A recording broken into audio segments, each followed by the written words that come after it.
faminaniana tiany Jesosy ianao ranavavy, manana olana maventy ianao ary mitondra entana mavesatra, ary zany no anisany natongavanao eto androany. Tsy mahazo rariny ianao, mahazo fanilikiliana ianao, fa Jesosy tianao. Zao dia hanafaka anao amin'ny anaran'i Jesosy. Roba shakalarabababa senda, manomboka miala ao aminao ny asany maiza. Fijoroana vavolombelona. Voninahitra ho an'Andriamanitra rery aza joroako vavolombelona eto. Zaho zany nisy kista, misy kipo zany zaho. Rehefa zaho zany misy kipo dia teneniko tamin'ny ramoseko hoe misy zavatra marary anakao anaty kipoko ato. Aho izy teneny ramoseko fa andatsisitsika na eko. Dia zaho hoe tsisy vola. Andaso izy fa mbonangona vola izy teneny fa tsika na eko foana. Dia nana eko zay. Rehefa zay nana eko tenendreo fa misy kista nao. Kista ko? Ewa. Rehefa misy kista zaho dia tsy maintsy miakatra androva anao teneny le dokotera nandananay. Dia tsy mahazo misafa ato aminay ato anao. Na miteraka ary anao tsy miteraka aminay ato fa miteraka any androva. Dia niakatra tondrova zay. Oh Jesosy ho zaho tsisy vola, teraka sara zaho etako vola. Dia nda foana izy teneny ramoseko fa Andriamanitra mahay zavatra. Dia niakatra tandrova tany zay. Rehefa zay niakatra tany tenendreo fa dia jerevako dosena dia jerevandre dosena ka. Nambarandre fa tsy maintsy mididy dia ohatrina ho aho mididy. Anao izy teneny ramoseko aza kifokifo fa Andriamanitra io mahay zavatra. Vavaka foana zaho, vavaka foana zaho moa fa manana fiangonana anakay. Dia misy raha vavy anankiray zay tarika anakay dia taraina taminazy zany zaho vavakato. Olay zaho io misy problème ohatran'izao.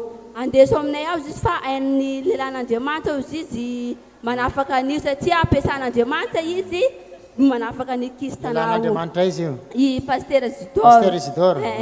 Dia mbo tsy tapa-kevitra zany zaho. Dia zaho moa zany mijery ny telefona. Tiako mijery anazy, mijery telefona zaho. Dia tonga dia efa nandeha vavaka zaho tsy salasala. Dia tonga dia efa lelan'Andriamanitra iny kasika anakay. Fantako izy problème nao izy teneny. Lelan'Andriamanitra izy? Lelan'Andriamanitra Isidore. Pasteur Isidore? Fantako izy problème nao. Nambara fa afa nambaran'Andriamanitra taminakao izy problème nao. Dia taraina taminazy zaho fa raha vao iona aminakay nareo dia milahatra dia tantara taminazy zaho iny. Mazotoa izy mivavaka fa aza matoritorana trano fa mazotoa mamonjy fivoriam-bavaka. Dia mandeha foana zay nalim-bavaka zay ramoseko mandeha foana. Nambaran'ny pasteur hoe raha mana eko nareo izy afa tsy atsony kista io fa matokin'Andriamanitra eka hoa. Dia nana eko zay voninahitra ho an'Andriamanitra rery any fa kista iny efa tsy atsony. Mbola inona koa ty? Kista ndraiky kista tao anatin'ny kibo. Fanentina teo amin'ny lelan'Andriamanitra, nanonona teny lelan'Andriamanitra, nanjavona ny kista. Iza nanao an'izany? Jesosy iza nanao an'izany? Jesosy nanao an'izany. Dia manao any ianao zao? Salama tsara zao sady zanako salama tsara sady maivamaivana be vatako. Maivamaivana mihitsy? Nefa tato te marary be dia zao fa salama tsara. Tsisy maninona tsony? Tsy maninona tsony. Salama tsara? Eo nata dokotera iny gaga hoe lasay arkista iny nefa za tena naiko izy 3 fois na naiko nefa tsy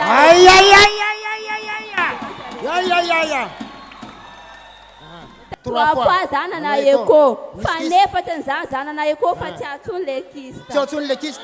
3 fois zany. Voalohany jerena io ny kista. Faharoa jerena mbola io ny kista. 3 fois nanao eko mbola io dia jerena amizay avy eo tsisy tsony. Tsisy tsony. Afaka. 3 fois nanao eko ton kista tapre an'izay raha mivavahana nanonona teny lelan'Andriamanitra anjavona io nanahoana inona vokany afaka atao le kista. Velona Jesosy tsika. Miasa Jesosy tsika. Sabotsy avy zao za manome fotoananao Pasteur Isidore Andrianirina ao amin'ny Maison de la Culture manomboka amin'ny 7 sy sasany maraina fidirana voalohany. Dia raha tara kely ianao dia alohan'ny amin'ny 9 any no tokony hatongavanao. Raha tarany amin'ny 7 somary efa maromaro ny zavatra tsy tratranao nefa midira ihany fa mbola tafiditra ianao. Alahady ndray fiangonana fanany voninahitra ny tany masaja 20 metatra midina amin'ny lalana mankany Tsararano. Ny alarobia koa amin'ny 12 oratoandro dia any an-tany masaja. rehefa lahady amin'ny valony fa sabotsy amin'ny fito sasany alarobia amin'ny roa ambin'ny folo ahita ny voninahitran'Andriamanitra ianao a tahin'Andriamanitra